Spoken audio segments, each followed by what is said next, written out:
Hi, I'm Benita. I'm the head of department here at Chatterboxes, looking after the mental wellness team and a psychologist that works with some of your children.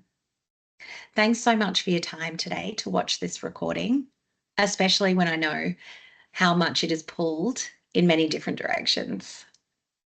Today, I wanted to offer you something under the theme of RUOKDay Day, an important day in the calendar that allows us to put a bit of a focus on whether we're okay or not and asking those simple questions.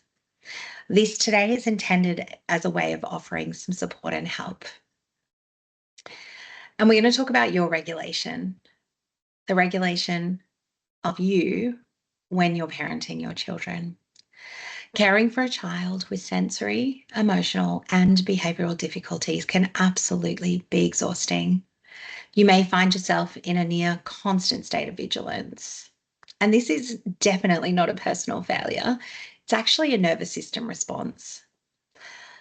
The really good news about this is that there are strategies that can help. When your child is dysregulated, your nervous system often mirrors that chaos.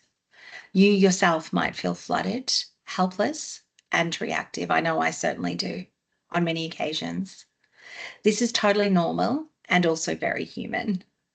But here's what the science tells us. Children actually co-regulate best with adults who are regulated themselves. And your calm isn't just comforting, it's biologically regulating for your child. And another important point is that your well-being matters in its own right. You deserve nervous system safety as much as your child does. So let's talk about a couple of evidence-based strategies that can support that regulation. We all know that grounding and breath work are especially useful in times of heightened emotions. However, today I'm here to add two other evidence-based strategies that will support that emotional regulation in times of crisis and also give you a preventative focus. Your nervous system needs rest just as much as your child's does. And one powerful way to support yourself is to create predictable, protected recovery time, even in really small doses. What this looks like might be a set 10 minutes off duty or break after a difficult school drop off or a particularly difficult time of the day, whether that be mealtime or something similar. It might be a daily walk, a breathwork session, or a music break. Something at the same time every day that gives you a predictable and structured way to recover. Or it could be swapping out with your partner or another carer to have those short refueling breaks. The parenting research, including studies from the field of carer burnout and stress physiology, shows us that routine recovery rituals build resilience and reduce stress reactivity over time. The old analogy applies: you cannot pour from an empty cup, but you can refill it in small and sustainable ways. And building in these predictable recovery windows are one way to do that. The other strategy I wanted to offer you today relates to how we talk to ourselves. So, what we say to ourselves during hard moments can either regulate or dysregulate us. So, we want to try and reframe self talk to reduce the emotional load that is upon us in that moment. And we do this by trying to reframe our internal script. So, instead of saying, "Why can't I handle this?"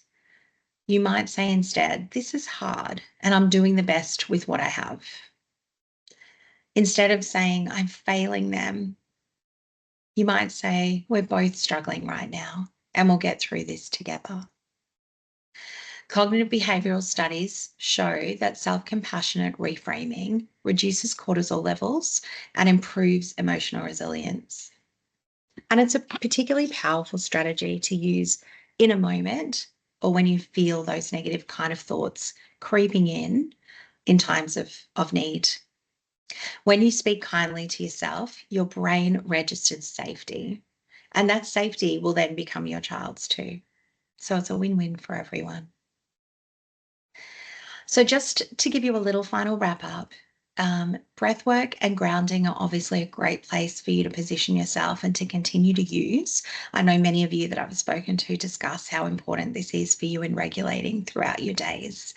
But building in, as an addition, some small scheduled recovery rituals in ways that are manageable and sustainable for you can also be a great way to actually reduce the pressure and increase your opportunities for regulation.